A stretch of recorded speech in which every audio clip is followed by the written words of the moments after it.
E não sei quantos, eventualmente, anos, mas com toda a sua idade e toda a sua experiência, toda a sua vivência, consegue-nos ter esta força e esta frescura de uma forma muito tranquila, ir-nos contando também a construção deste processo.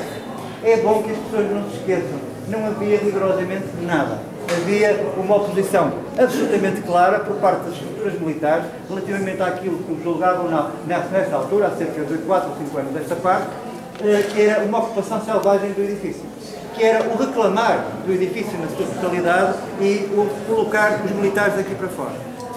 Essa parte a Maria José já explicou, tem vindo a explicar. É importante que as pessoas tenham consciência, é importante que as pessoas percebam que não estamos a construir aqui um museu da resistência.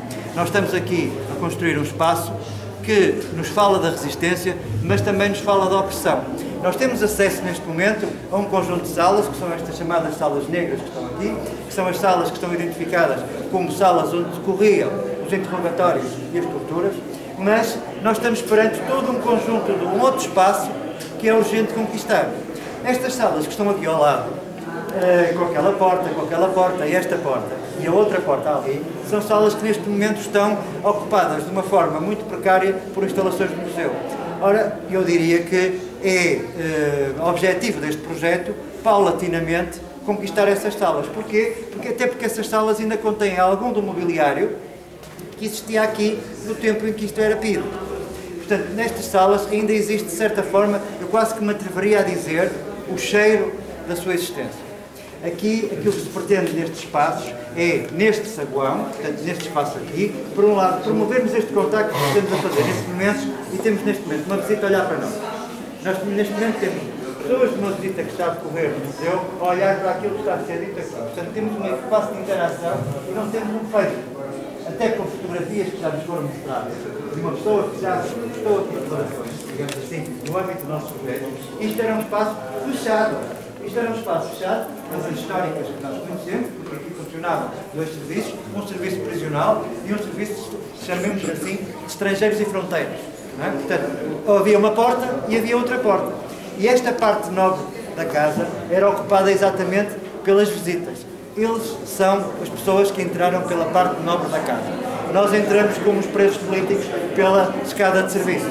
Portanto, todo este percurso, que de certa forma foi aquilo que permitiu a que o projeto finalmente fosse aprovado pelas chefias militares e, sobretudo, fosse aprovado no âmbito da Assembleia da República, é um percurso que ocupa as partes menos nobres da casa, as partes onde as pessoas eram corridas ao pontapé, as partes onde as pessoas tinham a dificuldade de subir as escadas, tinham a dificuldade de descer essas mesmas escadas. Este projeto, digamos assim, é mais também uma memória desses mesmos espaços e desse mesmo uso. Ele deve permitir, e neste momento permite, que possa haver uma visita conduzida por qualquer um de vocês, ou por outra pessoa que não tenha rigorosamente nada a ver com este grupo de pessoas e que possa, de certa forma, ser conduzido por estas paredes. Por isso é que, a determinada altura, as hierarquias militares começaram a apelidar este processo de um projeto de liga e desliga. Porquê? Quando as paredes estão nuas, ele é um projeto que permite observar a casa e permite observar a casa nas suas várias dimensões. Quando as paredes estão ocupadas com os objetos e com os documentos, ela permite esse acesso a outra componente de informação. Nós temos que permitir essas duas hipóteses. Nós temos que permitir ao visitante que venha a esta casa de uma forma, digamos assim, descomprometida e que queira aperceber-se daquilo que é a própria casa em si, não é? E temos que permitir ao visitante que queira ser conduzido por uma visita guiada. E temos que permitir ao visitante que queira ter acesso a essa informação, não propriamente por alguém que está a contar, mas por aquilo que é a sua própria construção dessa realidade. Para isso precisamos de objetos, para isso precisamos de documentos, para isso precisamos de que, a partir deste momento, as pessoas não só venham cá no sentido de perceber o que é que está a ser feito e como é que está a ser feito, mas transportem para cá também parte daquilo que acham que é possível transportar do seu espólio pessoal. Algo como esse lenço que tanto diz no dia 26 de Abril. Estavam cá 9 presos, ou 8 presos políticos, naquilo que vocês podem depois ao descer observar que neste momento são as camaradas dos praças que tomam conta aqui do edifício. Mas que na altura eram as celas mais profundas deste espaço. Eram aquelas que foram ditas que estavam ao nível da rua. Eu estou a fazer os possíveis para mandar a voz para aí. Está a ter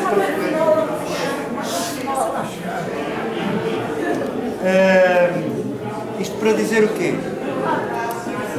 Isto para dizer que, com toda a infelicidade também de estarem a falar ali embaixo, mas para dizer que aquilo que se espera a partir desta altura é que haja da vossa parte e das pessoas que vocês conhecem a capacidade para fazer essa mesma coisa. Portanto, para chegar aqui e entregar a toda esta equipa que está a trabalhar em torno desta terceira fase que agora começa, esses mesmos objetos e esses mesmos documentos. Aquilo que nós pretendemos é que daqui a um ano haja hipótese de se mostrar esse projeto em construção.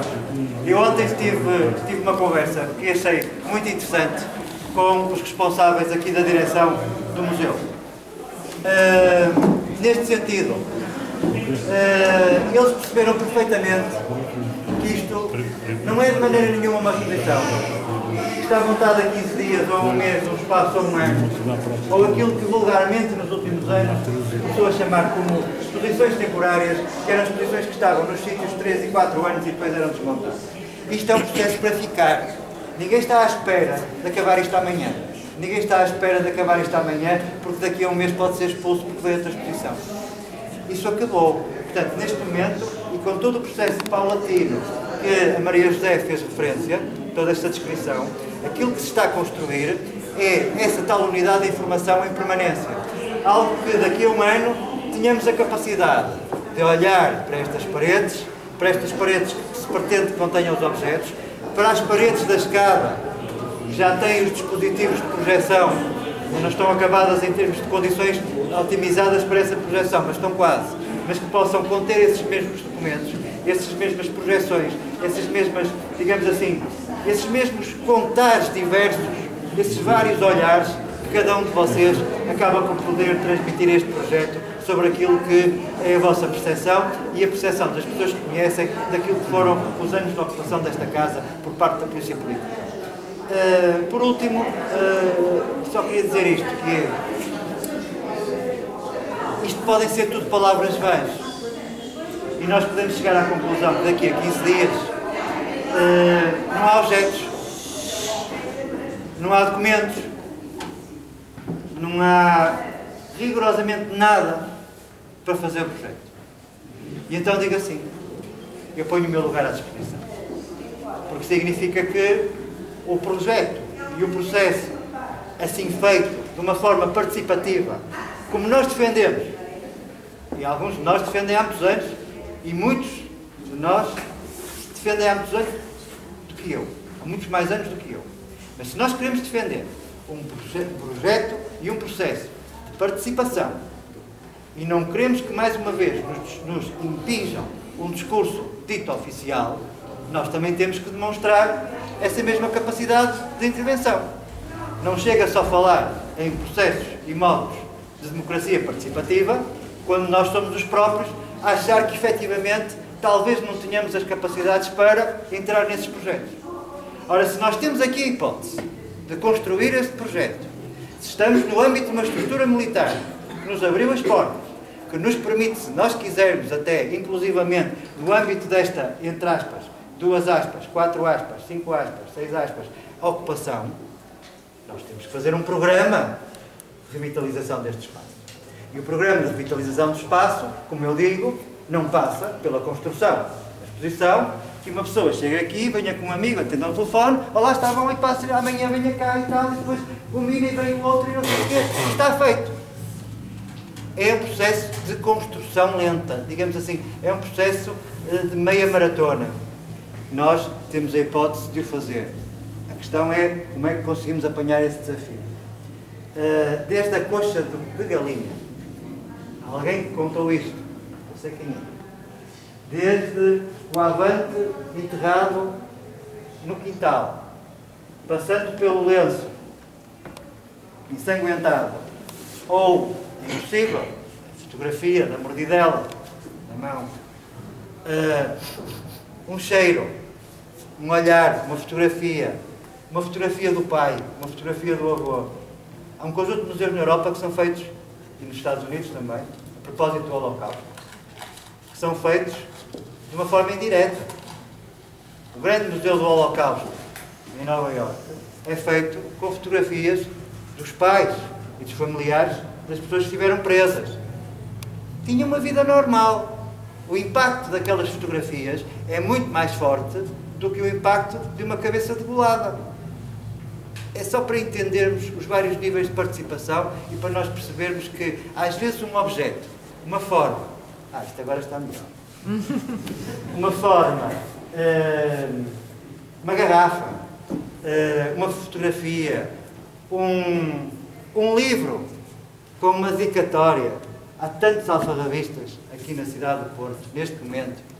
Todos os sábados, nos últimos sábados, temos ido a um conjunto de alfarrabistas e apanhamos coleções de livros que saíram de bibliotecas. Há bocado falou-se que cada vez menos as pessoas leem, e cada vez menos o prazer de tocar num livro é fugidinho. E uma pessoa vai, desculpem o ar coloquial a partir de determinada altura, acho que é normal estarmos a falar assim, mas uma pessoa vai a um alfarrabista na Rua de Bom Jardim e vê sacas de supermercado com coleções do Lenin, do Marx, Sá Coimbra, textos de Álvaro Cunhal, de A Gaiola Aberta, um livro sobre o Ianito. O Ianito era o Ianes. O Ianito era um personagem que muitos de nós podemos não gostar, mas que é certo que ele fez muitos desenhos, chamado Augusto Cid. Coleções inteiras do jornal, do diário, por exemplo, de jornais que apareceram de uma forma esporádica, a seguir ao 25 de Abril, jornais que não eram jornais, panfletos, objetos. Hoje são objetos. Títulos de uma vitrine são objetos. São fontes de informação. Isto é que é o difícil de fazer.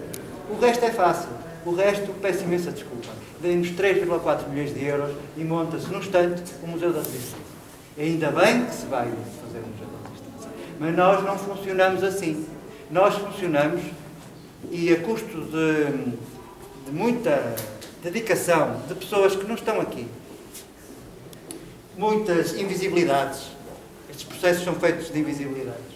De pessoas que dão uma opinião, de pessoas que resolvem um determinado problema, que arranjam um determinado documento, que permitem saber determinadas coisas, que acedem a vir aqui com depoimentos belíssimos, como nós registramos ao longo de 1 ano e meio, e que vão ser trabalhados no sentido de poderem estar aqui.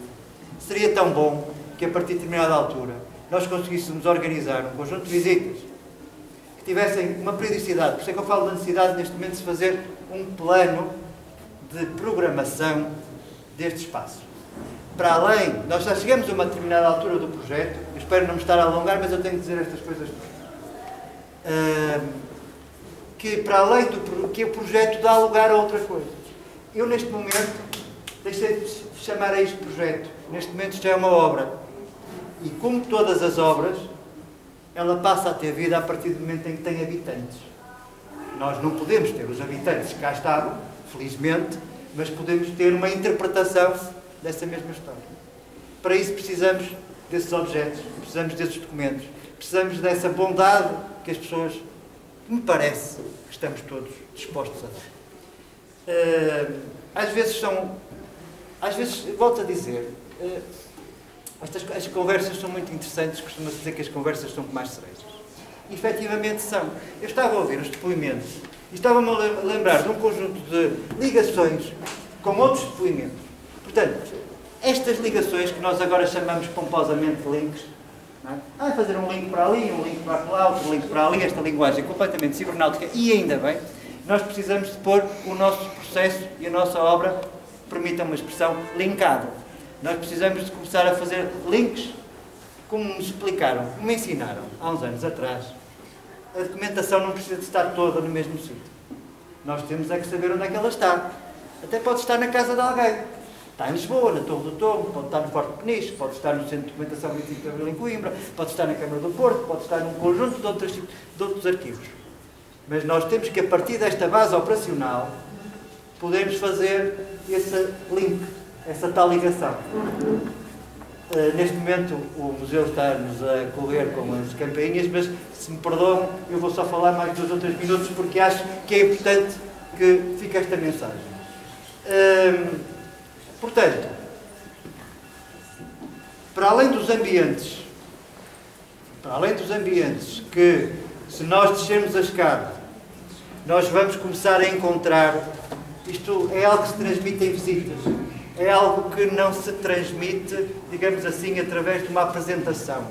É algo que se vai sentindo, é algo sensorial. Nós, um conjunto de nós aqui, digamos assim, 75% das pessoas que estão aqui não assistiram a isso. Mas por via de um desencontro com o Museu Militar, não foi possível colocar aqui cadeiras. E meia dúzia dos que estão aqui vieram com as cadeiras às costas por aí assim. E, efetivamente, o grau de sofrimento, incomparável com qualquer preso que tenha por aqui passado, foi maior. Mas maior vai ser o sofrimento de levar as cadeiras para baixo. Porque o medo de cair, e o medo de cair numa escada, que se vocês repararem, tem um máximo de luminosidade cá em cima, e depois está a ser trabalhada exatamente no sentido, isto é uma obra de arte também no sentido de, à medida que se vai descendo, o espaço vai ficando mais escuro. Inclusivamente, já é possível começar a ver, não está lá nada, está lá um ecrã azul, não é? Mas vai ter a projeção, não é? Mas começar a entrar e chegar à cela, chegar lá abaixo e ter um espaço completamente escuro, não é? Há todo um grau sensorial neste processo.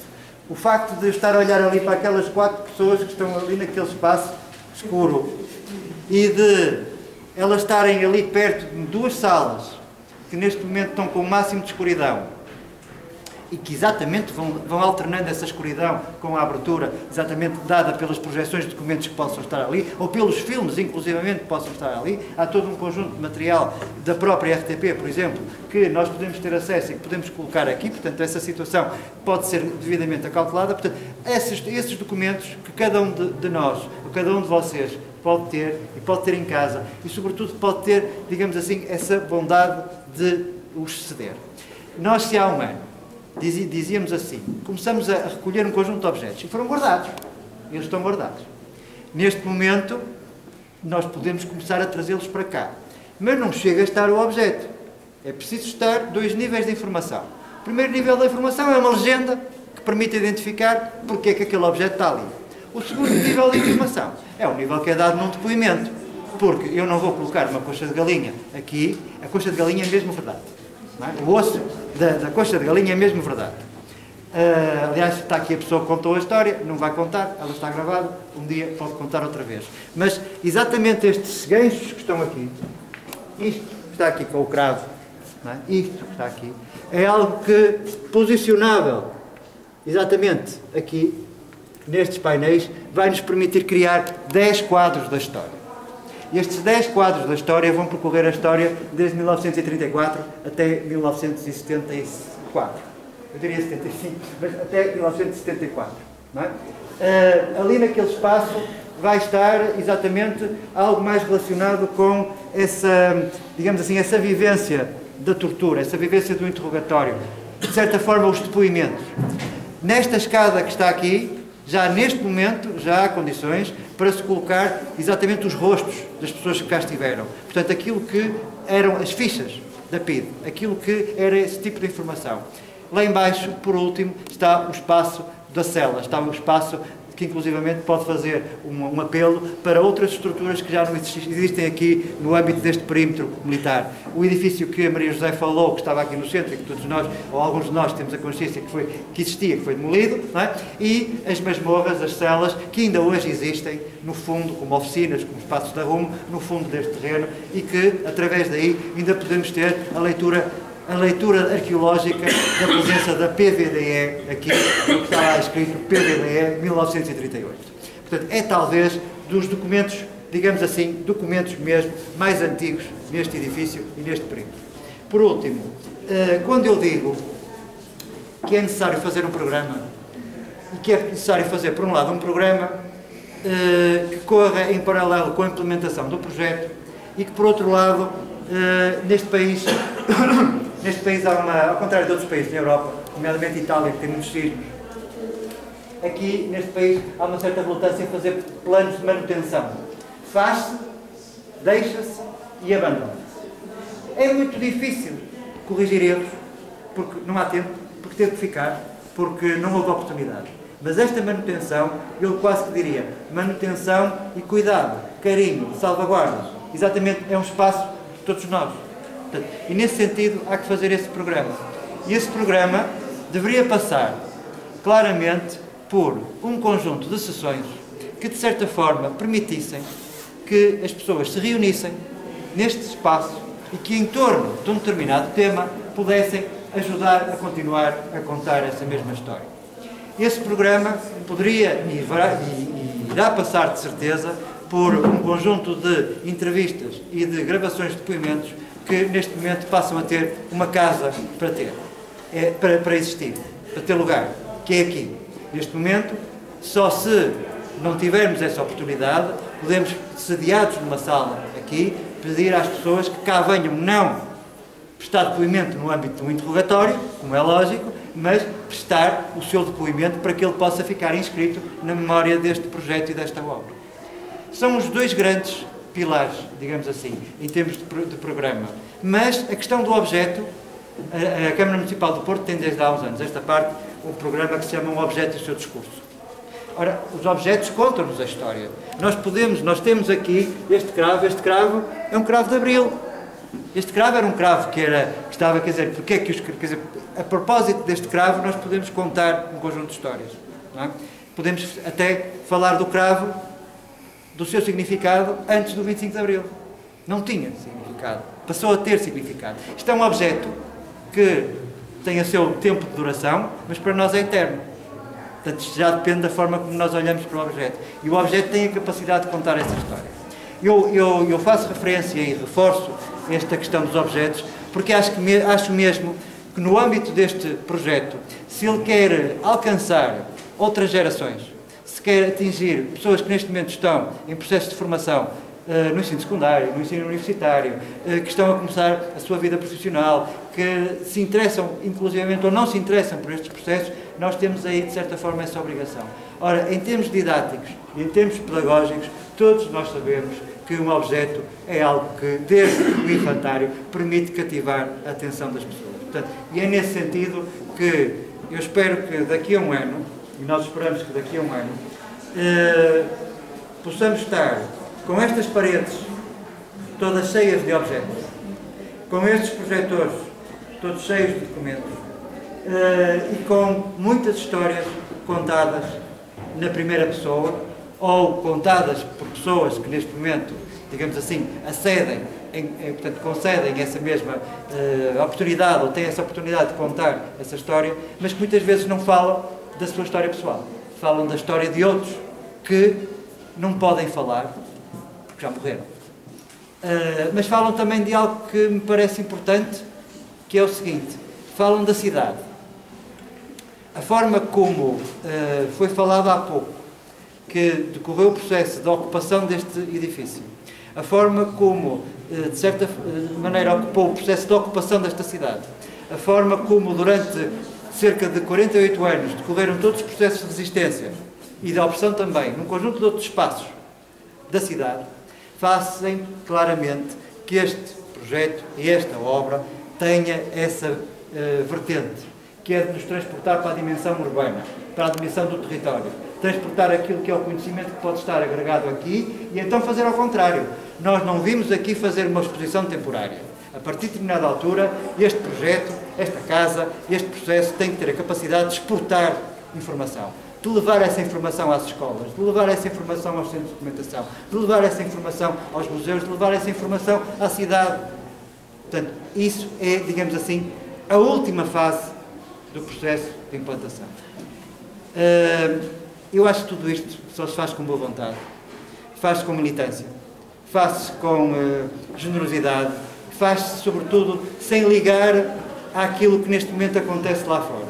Porque se fôssemos por aí, não fazíamos rigorosamente nada. Se fôssemos só a pensar naquilo que é, e achei muito interessante a forma como foi dito aqui, aquilo que é cada vez mais a cultura do medo que nos é imposta. A cultura do medo que nos faz, se calhar aqui, estar em casa, por muito paradoxal que possa ser, mas que nos faz na rua, no espaço de trabalho, no café, até olhar, falar baixo, espreitar assim pelas costas, pelo canto do olho, olhar no espelho, ver aquele olhar se calhar ali, no dia seguinte, vai-me acontecer isto. Este processo de instalação do medo é algo que as sociedades contemporâneas, neste momento, estão cada vez mais a ver como um processo claro, latente, nas escolas, nos hospitais, inclusivamente na forma como nós temos a capacidade de absorver a informação ou de nem sequer falar com ela, falar dela. Ora, isto é muito grave. E se este processo, se este projeto, se esta obra puder contribuir ao menos